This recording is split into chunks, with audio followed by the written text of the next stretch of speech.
So thank you, gentlemen, both for being brave enough to come back on the show with me. I appreciate you being here. Remind my audience who you guys are and what you do. Greg, we'll start with you. Former copper, former soldier. I'm the director of training and innovation for Arcadia Cognerati, which is a group of folks, meaning Marren and I, that go around and conduct in-person training and host everything from consultation on human behavior pattern recognition analysis to threat assessments, a bunch of fun stuff. Yeah, bunch of fun stuff. So, Brian, let everybody know who you are. Yeah, so VP of operations for Arcadia Cognerati, and I work with Greg, and we deliver and consult on different human behavior-based projects, everything from threat mitigation programs to training and education to assessments. And like you said, we based on some extensive work that Greg has done inside and outside the Department of Defense. So if people do a little bit of research, you've probably heard of some of our work. But yeah, we're the folks that do the human behavior stuff, all about pre-event indicators and staying what we call left of bang, as I'm sure people have heard before. So Andy, the best way of thinking is Brian and I are the monkey in Chris Griffin's closet. So for any of your Family Guy folks, that's what we do. Yes, yes, absolutely. Yeah, Family Guy references, Simpsons references. That's all good here. That's all good here. So I wanted to have you guys back on the show because last summer you were doing awesome webinars so that people could just come in and listen to what you guys were doing, some of the things that you share in these professional trainings like you're talking about. And one of them was how to survive dinner out with your family. And I missed that one. So I'm selfishly having you back on the show because I want to know what you said. So that's what we're going to be talking about today. So before I kick that off, let me, there's probably people listening to this podcast saying, why should I care about being safe when I'm out with my family? I've gone to dinner thousands of times. There hasn't been anything interesting that's ever happened. Why do I need to care about this? Yeah. I'll start real quick, Greg. And Yep. Sometimes it's not always obvious on what people think is likely going to be a threat or where or when these things are going to happen. We always think of the boogeyman or the Bigfoot, that things are scary at night and it's going to come out and it's this evil person and all this. And it's kind of Hollywood has messed with our kind of interpretation of how these events, which is why if you follow us on Instagram, I'm constantly sharing a video or a photo of something that happened at a gas station. Yes. Because when people ask me, hey, Brian, you've been all over the world, you've been all these combat zones, you're in the military, what's the most dangerous place? I go, every gas station in the United States. And they're like, what are you talking about? I go, that is the most likely place that something horrible is going to happen to you. And we never look at it that way, even though on the news every day there's someone getting robbed or beat up or stabbed or places getting shot up, like that. Not even just in bad neighborhoods. That's the biggest thing. So we try to take away some of those misconceptions and then put like a little bit of a spin on it, right? To do something that's practical that everyone can do without scaring anyone. And actually, we try to do the opposite of scaring everyone. We're not trying to mystify everything. We're actually doing the demystification and saying, hey, look, it's actually a pretty simple process. And I would add to that I'm the best in the world at human behavior pattern recognition and analysis. And I watch the same movies that Brian does because we travel a lot together and we're skimpy on our hotel rooms. You know what I'm saying? So yeah. I'm eating on the fold out couch while he's eating the popcorn in the bed. And most times. And so as I'm watching these films, the films try to show you that, okay, the guy on the left has an untied shoe, which means he's disorganized. And the guy that's delivering isn't the real waiter because he's got the plate in his left hand and he's stepping on his foot too many times in this stuff. That's all horse crap. Okay, nobody does that. Nobody can do that. I've never met in all of my years anybody that can do that. So if you're aspiring to that standard, if that's aspirational for you, relax, because you're going to let your guard down when you go to fun places. You let your guard down at the theater. You let your guard down when you go to eat. You let your guard down when you're watching your kids do the intramural hockey. So those are the places that you're most dangerous. And those are the places we like to talk about. Because when you come off the bubble, when you're not thinking that you're on the X, that's when you're vulnerable. Absolutely. Fantastic explanation of that. We always have to be, making sure that we're paying attention wherever we go. And when we think we're safe, that's most likely when we're not going to be. Okay. So I am walking into a restaurant. What do I need to be looking for to make sure that everything checks out here? Okay, let's just rewind the tape real quick all the way back before we even leave the house, and let's start there. All right, Okay. And sounds this is good. why, so and that's what it goes into. A little bit of operational planning goes a long way, right? So you're talking about making sure I have enough gas to get there and back without getting on the freeway or something. And then now there's a traffic jam, now it's clogged up, and then now all of a sudden I'm sitting there and it's winter and now I'm idling down and I'm getting, low on gas. So little things like that. Then having a little plan with the family. Hey, here's what we're going. Hey, think about what you kids want to have to eat for dinner when we're going to this restaurant. Why? Because now I've already got the gear spinning. We're already working towards that same, we're working towards a common goal. We're working towards that mission accomplishment. Hey, let's make sure we have our credit cards ready or this loaded up. Make sure we have an extra mask with us. That's all that preparation going into it is going to make your time there so you don't show up and the kids screaming and their mask is dirty and it's in the back seat and then whatever else is going on. And I didn't know we were coming here. I thought we were going for burgers, not for Mexican. You know what I mean? So if you do just a little bit of preparation, because what that does is that lowers the stress level and increases your performance. So now you can chill and relax. You're not stressed out about everything. So guess what that does to your awareness level and your attention level? It increases it because you're not worried about that stuff. Then when you get there, all right, I don't ever park right in front of the place that I'm going to for a number of reasons, but the idea is if something happens in there, I don't want to be trying to run in for a vehicle and get out of there while everyone else is following behind me. I always park a little bit away in a place that's very easy to exit from. It doesn't have to be some tactical high ground and I can see everything here. No, I back into a parking spot because in a busy parking lot, especially when everyone's at dinner or it's a little bit later and everyone's been drinking, right? You're less likely to notice someone. Hey, they didn't turn their headlights on and now you pulled out and rammed them because you were reversing out. I'd rather pull into traffic. So there's where I would start from right there. And I kind of guess I'll toss it to Greg and he can continue or add in where anything I left. As usual, Marren, you come up with gems, and I love them. So I'll replay this just to teach my folks how to do that too.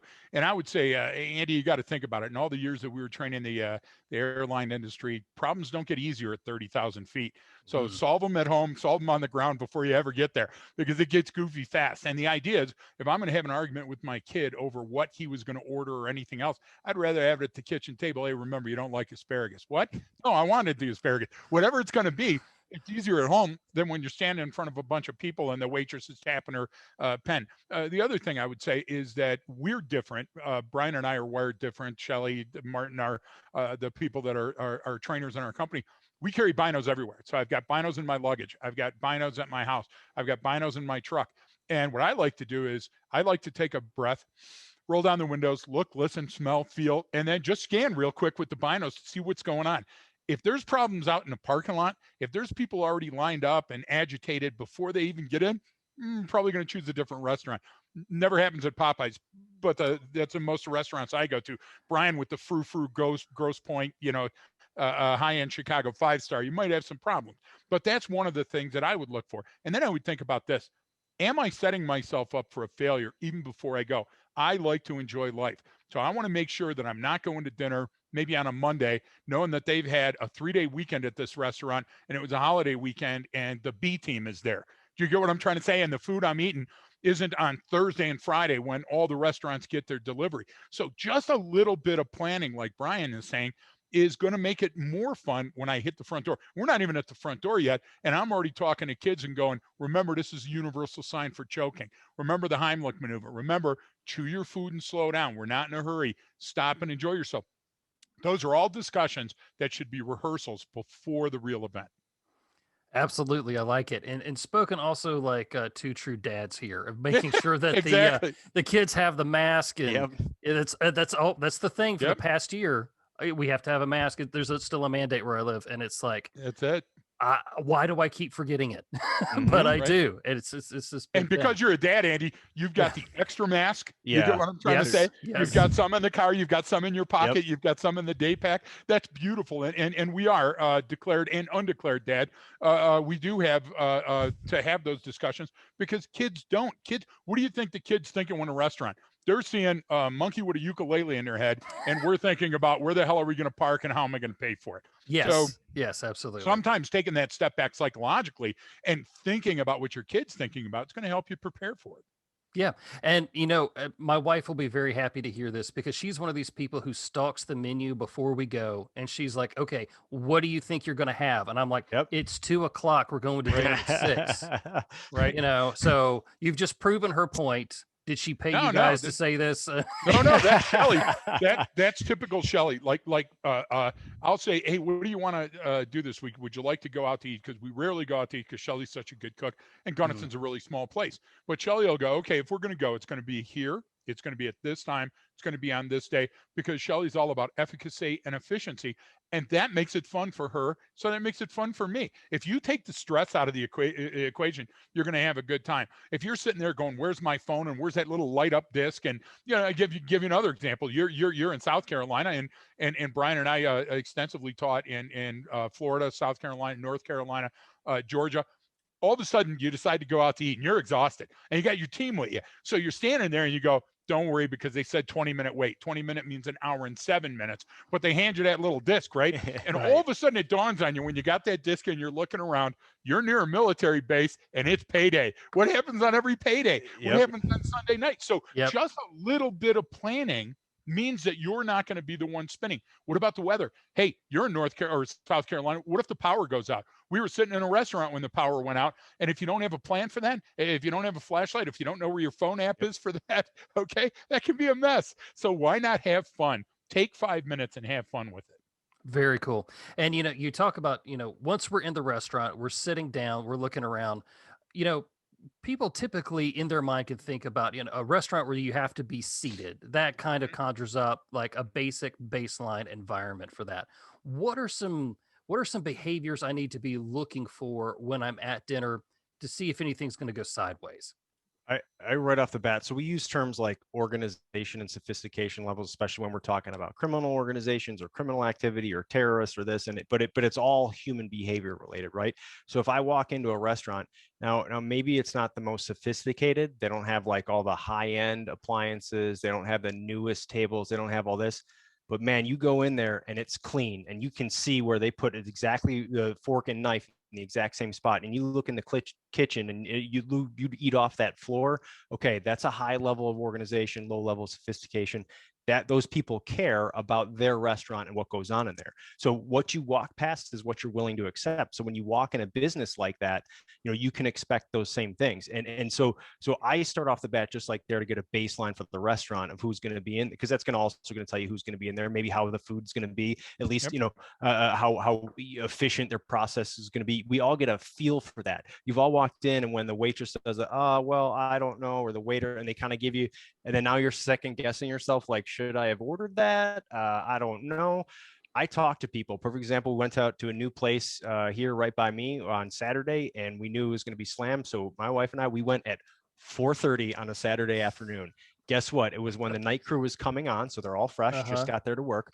There's not a lot of people in there. It's like this kind of, the little afternoon lunch crowd had died off and dinner hadn't even really started yet. So guess what? We got really good service. We got to talk to everyone. We got to ask what people like here. What's the best stuff on the menu? And they were completely honest with us. They were excited to be there. They just got on work. They had a customer, like, so just planning that out a little bit, but that's what gives you that feeling about the place that you're in. All right. So now you get that baseline, and then you can just start to look at the people around the restaurant, like who's having who, and go, all right, if someone here, I want to find someone here who's on a first date. What do those behaviors look like? I want to find the couple that they're here, but they're mentally checked out. You know what I mean? They're here together, but they're not actually there. Like, you can start to pick out those different characters, and then everyone falls into these giant buckets somewhere, right? And now you have this idea of what's happening in your environment, who's who in the zoo. And then so when something doesn't fit those typical behaviors or characteristics you see, now you got the one person that you go, I don't really get it. That's the one person in here that I need to worry about, or I need to focus on. You see how that works in that context? I do. Yeah. So Andy, I would add to that. I've read everything you've written. You're a true subject matter expert, and your opinions are very worthwhile. So Well, thank you. here's my thing. The only thing I would take umbrage with is that you write a lot about having your back. You want to make sure that you can see the door. That's all great. Okay, I love that. But let me give you a perspective to add on to what Brian said. So Brian broke down things sociologically and environmentally. He Mhm. talked about those two things inside, and I think that's great. So let me take it from the psychological and physiological. So psychologically, when I walk into the place, I want to make sure that everything is simple. I want to make sure that exits are marked. I want to make sure that lights are on. I want to make sure that simple rules are followed and signage is up where it needs to be. I want to make sure that there's not a lot of yelling and screaming and violence that's already going on inside. And trust me, you don't think about that because you're so much in line thinking, you're not thinking, hey, there's a fist fight starting over here. You're Mhm. thinking about, hey, what am I going to order when it's my turn to get up? Or, should we ask for a seat by the window, for example, those type of things. So you really have to, when you come to the threshold of the building, say, now I'm in a different environment. Let's slow time down. So Shelley's addressing and assessing the internal. And remember, the threats are going to be internal or external. So Shelley's handling the internal large picture. I go small picture. So she's standing with the kids or standing with whoever we're with. First thing I do is go to the bathroom, open the men's door bathroom. I look, listen, smell, feel. If it's clean, if I don't smell somebody baking up the rock, if I don't see anybody flopping on the floor, that's usually a good sign. Bathroom's notoriously near where the kitchen is. I look into the kitchen. Kitchen usually has a saloon door or something. I want to look in there and see what level of organization. If I got people yelling or bumping into each other or coming and going, maybe that's on a fast track. I walk by the bar. When I go by the bar, has anybody been overserved? Are they having some kind of argument? Is there a contention over a ball game? I didn't even know what was going on. Here I am in the middle of March Madness. You get what I'm trying to Mhm. say? And two teams are in the final throws, and I'm there with my kids. All of those are issues that could expand and explode. Now, to the door, I get where you're going with that, but one of Mhm. Shelley's things is physiologically to check out and environmentally, like Brian touched on, to take a look at the people that are around us. Okay, is my waiter or waitress, are they clean and kempt and organized? Do they have the name tag? Have they flipped it off? Do they have an attitude? Brian talks about talking to people. Andy, everybody that's listening or watching you, when you go up, go, hey, what's the most popular thing on the menu? To your Mhm. wait staff. If the waiter walks by and it's not their table and they don't have time for you, then what do you think the chef's doing with your food? I want to know that they stop and take that minute and orient towards me and go, hey, you know what? This is really popular, but I'll tell you what, I wouldn't get the clams today or whatever. When you start Mhm. doing that, what you're doing is creating a hierarchy in that place and saying psychological, sociological, environmental, and physiologically, am I in control of what's going on? Now is when you start thinking, I need to sit here because there may be an external threat. That's why cash registers are usually up front in a restaurant. If they get armed robbery that occurs, they want to make sure that they get out the person out quickly. If you have to walk all the way through the patrons, there's a risk of a gunfight or a fist fight or one of those other things. And remember, Andy, the golden rule here is when in doubt, whip it out. If you're scared, call 911. If you Mhm. think something's going wrong, take the exit. And if the thing says alarm will sound, you can figure that out later. Do you get what I'm saying? I'd rather hear the sound Absolutely. of the alarm than the sound of gunfire. Absolutely. And you're talking about, you guys have talked a lot about voting with your feet. There you go. Yeah. Explain to us what that means. Brian, please. So, I mean, it just what Greg said, like, hey, if there's that feeling or hey, something seems off or I don't know about this place, you can get up and you can go somewhere else. You got a lot of options out there where we live in an amazing country where we get a Yep. lot of options and have a lot of freedom of movement here. And I constantly tell people to exercise that, utilize it, go somewhere else. You have that feeling before you even walked into the place. That's it. To me, that's met the threshold. I've done that before at places where, hey, do you have this? No, we don't have that. And hey, let me check. And and I'm not seeing. And I've gotten right up before we ever order anything. I'm like, babe, we're going Yep. somewhere else. Like this is already going downhill. It's gonna get worse, and we're gonna have to pay for our food, and we're not gonna like it. So Right, right. And Andy, that comes from a guy that's used to ordering Chateaubriand for two at Burger King. I don't even You know see what that me. is. Yeah, he does. You see me. I'm the simple guy. Do you get what I'm trying to say? A little artichoke, some healthy food. Brian's, pounding the calories. Your folks know that's not true. But what Brian's saying is true. And listen to me, I'm having a little fun with you. You want to make this a pleasurable experience. So Yeah. if you don't drive around the block and drive around the parking lot and drive around the restaurant and do a little bit of a recce, you could have a bad day. If you're going to go in during lunch rush, you're going to have the worst service that restaurant's ever had because everybody's got an hour and they're on their same hour and they're competing for your time. Go an hour early to lunch one day. Set it up with your coworkers. You'll see the difference. You'll see the difference in attitude. And why am I worried about that? Because that waiter can't hold together, getting my order, getting my water without ice, doing this and doing that. What are they going to do when a guy like in King Supers in Boulder yesterday decides to walk in with an AR-15 from the parking lot shooting and people missed it? Listen, I'm so sorry people died. I'm so sorry we still live in a country where people think that deadly force and mental health can go together, and that's a good thing. But what we need to do is not control the gun. We need to control the people, and that means Yes. being aware situationally and environmentally, always being in control. Look, I can't be in control of you, but I sure can be in control of me. I might not be in control of that restaurant, but I can be in control of my family and the parental and vote with my feet and get out to the car and put it in drive and just go somewhere else. Those things are predictive analysis 101, and everybody listening needs to know that. Absolutely. And what I hear both of you guys saying is the restaurant is a finite place on planet Earth, but that Good. environment changes due to the time of day. And I hear that you saying, if you show up an hour early for lunch, you're going to get a different experience if you show up later. Kind of walk us through how time affects an environment when it comes to the behavior around it. Great question. Great Yeah, question. I mean, just think about any like diner type restaurant. That crowd at 6 a.m. or 7 a.m. Before going into work is that working crew, whatever they're going to hit the roads, the construction crew. They're gonna fill up on pancakes and eggs and stuff like that because they're gonna be outside working all day. That's very different than the nighttime. Hey, let's have a couple burgers and a couple beers after we got off shift. Okay, that's same place, same location, could be the same food, completely different atmosphere, and that atmosphere is just that your five senses, all that feeling you get from an area is going to be completely changed from a Monday morning to a Friday morning to a Saturday evening, right? Those things all have their own sense of feel to it. And so that's important to understand. I mean, the later you're out at night, I mean, it's the whole thing. Like after a certain point, nothing good happens after midnight, right? Yeah, There's no right, good right. stories that start with, so at 2 a.m. the other day, I'm standing there. Here we were. No good story starts that way, right? So I mean, just think about that. I mean, how late do you want to be in there? It's going to change the dynamics of the crowd and who stays out later than who. And that's fine. You can still go to that place. You just have to understand how that's going to change over the time, over that day. I mean, and it's mostly common sense that people pick up on, but now you're hungry. Now it's been a long work day. Now you've got everyone with you. It's Friday evening and everyone got started late because we had to run a practice and practice went too long. And now it's 7:30 and now the food's taken forever. Now it's after 8 o'clock and it's the middle of March Madness. So people have been drinking there since 2 p.m. Now it's almost 9 by the time you get out of there. And oh, that's a different crowd all of a sudden. Hey, we're not used to seeing all these people and everyone's kind of boozing it up and it's scaring the kids. So I mean, that's how those things happen. Yeah. And don't put the round peg in a square hole. Learn from other industries. So I would say compare going out to eat with flying. Okay.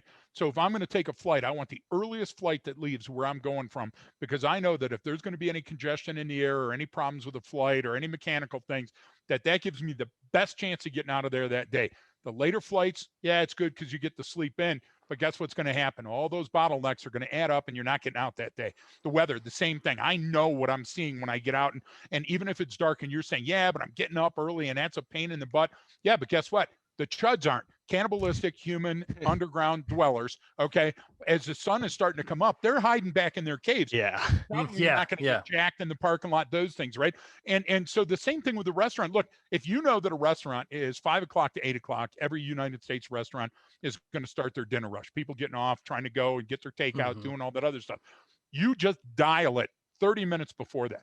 It's like in the morning, I would say, don't go to breakfast if the place is open for breakfast at 6. Wait till 6:30. Why? Because now the grill's warmed up and they've gone through and taken a minute to check if the freezer was working properly. Because if you're there when they're still starting to pour the coffee and everything, you're going to get what you get. You're going to reap the whirlwind. And same thing that Marren's saying. If you go to the dinner rush and you go, hey, can I get a seat last minute? Yeah, you're the first person that asked me that, pal. I'll make sure that I put my thumb on your potatoes. But I'll tell you what, Marren laughs at me all the time because we go to dinner literally the minute after we're done teaching. So generally that's 17:07, 1700 hours, 5 o'clock. We've let the students go and all that other stuff. Marren and I run and eat. Why? Because at 6 or 6:30, we're going to be back with the students for, evening or for the open questioning or for a town hall. That gets us in there, the same menu that you're eating an hour early, and we're not in the rush. Parking lot's clear. And guess what, Andy, you're a dad. You're a family man. You got to think about this. That family man. You got to think about this. When you're done eating, you're going to be driving home, and there's a DUI in that crowd. There's a drunk that's driving around that was overserved because of whatever. So I like to enjoy my life. by living like an old person. I go to dinner at the crack of 4 in the afternoon. Do you get what I'm trying to say? I get up early for my flights, but I got to tell you what, I'm old and I lived a long time because I don't make mistakes like that. And I would suggest just trying it. Maybe it's not your lifestyle choice, but I would suggest trying it. Yeah, you know what, man? I'm always hungry, so I can always eat early. Yeah. That is not a What's the problem. problem? And you know what? I've got what's called now and later. So I'll eat my dinner then, and I always take a little nosh for later because in the hotel room, do you get what I'm trying to say? You get a little hungry. Yeah. Marin's working out, I'm eating. What do you know? You know, there was one time my wife was very excited to take me to this new like Mexican fusion place, and like all good Mexican places, it's usually in a strip mall somewhere. Right. So it's the Mexican place in the strip mall. We're there at like 11:30 on like a Thursday. And, you know, bright sunny day. It's a new restaurant. People are kind of coming in and out. Very good food. And she said, you know, hey, we need to bring our son back with us for dinner one night. I really think he would like it. So I start looking around because this particular area is somewhat industrial. It's turning over from industrial to start to have stores and restaurants. So it's, you know, a place where people who don't want to be seen during the day can go and then they come out at night. And I'm like, well, you know what? I don't see any lights in the parking lot. The other two stores in the strip mall are a coin laundry and a Mexican grocery store that has no English on the front. I'm guessing that, you know, cash is the primary way that transactions are going down here. At night, this area, no light, lots of people have cash. I'm going to say no. Let's not come back here at night. So yeah, No, it's a perfect example. Just taking different environmental cues and saying, "Oh, okay, what's likely going to occur here? This is a different." Anytime you're in, you know, those areas like that, I mean, you can identify those more industrial. Okay, like by me, those industrial parks. Well, there's a lot of little areas where the homeless can camp out, and you know, it's not anything against them. It's like they're just looking for a place to stay. But they attract a certain crowd. Then someone out of there is going to be trying to score drugs or steal or whatever. You know, even though 99 out of 100 of them are just trying to get by and manage their own life, right? It's just still, it's all we're talking about is that likelihood. So why take the risk? You know what I mean? I would add two things, and it's both sides of the same coin. And second will be about Andy's story, but let me counter with one from Virginia that Brian and I know very well. So strip mall restaurant in Virginia. Guy was acting boisterous, recently went through some trauma. The wait staff asked him to leave, and then when he left, he tipped over a table, so they locked the door on his way out. He went straight to his car, like we warn people all the time, because he wanted to have his say and his way, and he got a gun out of the trunk and turned around and started heading towards the restaurant. So everybody's standing at the glass like idiots, watching him do exactly what they were warned not to do. And now he's beating with his handgun on the window, saying, let me in of the store, fires a couple of rounds in the air. So one of the people in that place, and I won't attribute, says to the person, hey, the cops are taking a long time to get here. And the person that worked at the restaurant said, I didn't call the cops. We're just waiting for this to resolve itself. So number one, when you see, smell, feel, hear, taste something, you need to call. You need to turn to somebody and say, you need to call, because nobody else is doing it. They're eating the popcorn and watching the show. Second side of that same coin, you made an assessment, and yours was environmental. Yours wasn't racial. You notice when I talk about the you know, psychological, physiological, I never say anything about race. Okay, one, I enjoy the crap out of Mexican food. And you know, the other thing is I enjoy getting a pedi. Why? Because I can't even see my feet, but I know my nails are still growing. So those two environments, a Mexican restaurant like you described in that area from where you live, and the nail place that I go to, okay, they're cash only business. Now, there's a lot of reasons. One, they don't want immigration and naturalization sometime to come in and pay attention, but they also don't want taxes. And it's no different than the guys from the Home Depot that is down the street from me. Has nothing to do with anything but the cash service. So Brian and I went to a place in DC one time that was nestled between a couple of nail salons. And at the time that we were going to go and just pick up a couple of coffees for back at the room was probably not the right time. Almost off duty, almost closing up, people starting to leave for the day. That's when those armed robberies happen. So that has nothing to do with anything but doing an environmental assessment and saying a lot of cash in those businesses, exactly what you did about your Mexican restaurant, and saying, hey, no, not today. That's when you order the stuff. Do you get what I'm trying to say? And the other thing is, don't listen. I'll tell you what, the most honest people in the world are people who own bars and restaurants. You go up and talk to them right away. And Marin and I will do that when we're on the All road. the We'll time. go to an area and we'll go up to them. We'll go, hey, I don't want to get punched. I'm too old for that. How's, oh, no, no. This is a great crowd. And I'll tell you what, Thursday night's the best time because it's the sing along or whatever. Ask people. That's conducting a recce. Just verbally saying, listen, what kind of, I want to bring my family, but I don't want a lot of noise. Oh, this is the best time. They will tell you because they want your business. And if they're not transparent and honest with you, you're never coming back. Or you'll write on some social media site, this blew. You know what I'm saying? Dar, she blows. Like a famous novel. Right. So, one of the things that you guys talk about in every aspect of what you teach, the ethnicity of a person does not matter. It is Never. just simply the fact that they are human, and all humans kind of have the similar ways that they act given certain stimulus in a certain environment, right? Yep. It's Completely universal. It doesn't matter about your race, religion, skin color, sexual identity, political, like none of that. That's all junk. I mean, it doesn't matter. That's all after the fact. We're all wired and programmed the same way. We respond similarly, and those who don't, there are distinct and specific reasons why they don't. So that's what we focus on. Everyone likes to go down the rabbit hole of what someone's belief was or what there was there, and we're like, you know what, you can go write your books and go be a talking head on the news, but none of your work is ever going to prevent the next one from happening. This is what prevents it. Understanding human behavior at a base level of just how we interact with each other and how humans are, like that's what we need to understand, so we can go, oh, that seems odd, I shouldn't go there. Or, hey, this guy, I mean, Greg brought up the recent shooting in Boulder. The guy walked in his underwear from the parking lot carrying guns. Patrick Cruz is down in Texas, or I forget Walmart parking lot. He loaded up an AK-47 out of his trunk, put your headphones on, and went walking in. You're telling me in a busy parking lot, no one saw that? Right. I mean, that's it right there. That's before it even occurs. So those are the things. I don't care what his mental health issue was. I don't care what God he worshiped. I don't care what his social ideology is. None of that matters, right? If their intent matters. Human behavior, well, your behavior demonstrates your intent. And if we focus on people's intent, we'll understand what they're trying to do.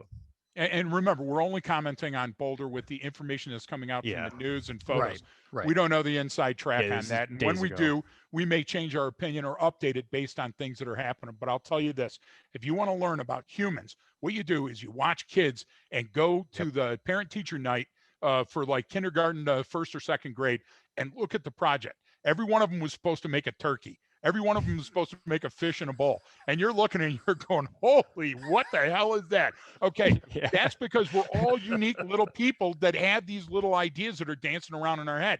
And I would take a look at it like the old Easter's coming up, and it's a holiday that I celebrate, but some people don't celebrate. But for Easter, back in the day, there used to be these amazing eggs that they would make out of sugar. And it's kind of like the Fabergé egg because each one was different.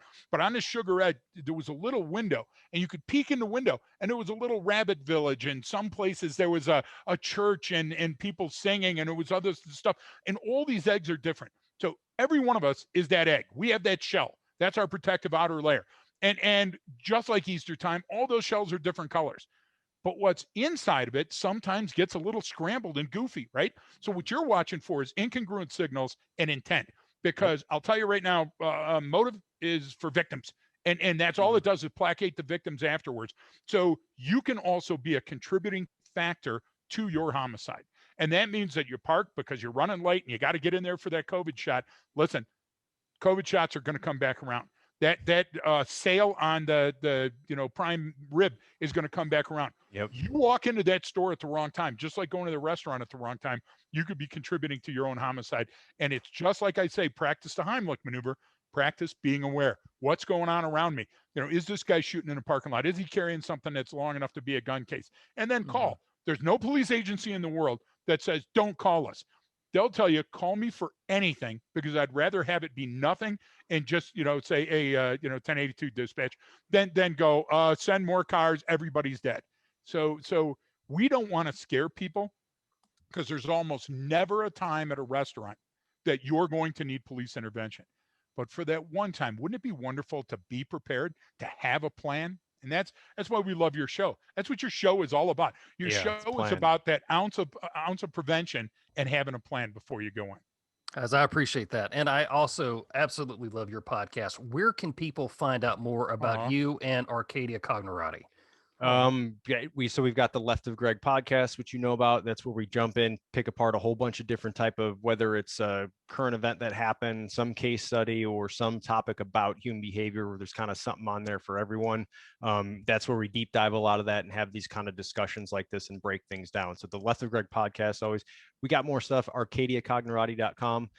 You can find us stuff on there. Follow us on Instagram. I'm always trying to post good stuff that kind of demonstrates what we do. It's almost like if you were walking by one of our classes and you peeked in for a little bit. That's kind of, if you follow us on Instagram, that's what you're getting. I mean, that's what we talk about. You're just not getting obviously the full experience, but all that stuff. So they're just little tidbits of, oh wow, I didn't know that. Maybe that'll help you in a situation. So we try to put really good stuff out there. We try to put as much free stuff out there as possible. So we've got some webinars and stuff like that. So I mean, you can follow along and come along for the ride, and you'll just listen along. And I'm sure you've emailed me before, like, hey, I listened to that podcast and then I saw this, and we're like, yeah, good. Like that's what we want to, that's what we want to hear. We know we're being effective when we get responses like that. Absolutely. Yeah, you guys you're making me think, and that is something that I, try not to do very often. So yeah, Because I we're appreciate men. that. You're exactly right. Yeah. And I also, I support you guys on Patreon as well. And I do. I want appreciate everybody that. else to support you, because the content that you're putting out on Patreon is, I don't know if I should say this or not. It is worth more than I am paying on Patreon to get. So I don't know if I'm, messing I myself like up that. with a Yeah, deal no, here. that- But Yeah, yeah. no, we Listen, put all we've of our got- webinars on there and anything else. There's a whole Exactly. bunch of extras on there that you're not going to get on the podcast for sure. Yeah. If you like a deeper dive, there's lessons learned. If you like to listen, you can listen to the podcast. If you like to watch it, there's a Left of Greg on YouTube. So we're out there, and Marren came up with this great coffee mug. Don't have mine yet. It's coming tomorrow. And Andy, you've got one that's on the way for you. Yeah. But that way, for those of you that want to lose weight, my picture's on the mug. So you could just set that by the fridge. You never have to worry about overeating if you look at this mug sitting there. Nice. Nice. Well, gentlemen, I appreciate your time. Thank you so much for being here. Thank you for what you were doing day in, day out on the podcast, in the classroom, around the world, guys. I appreciate you both. Thank you, Andy. We love your appreciate show. Please have us on again. Thank and to you. everybody watching, this guy's the real thing.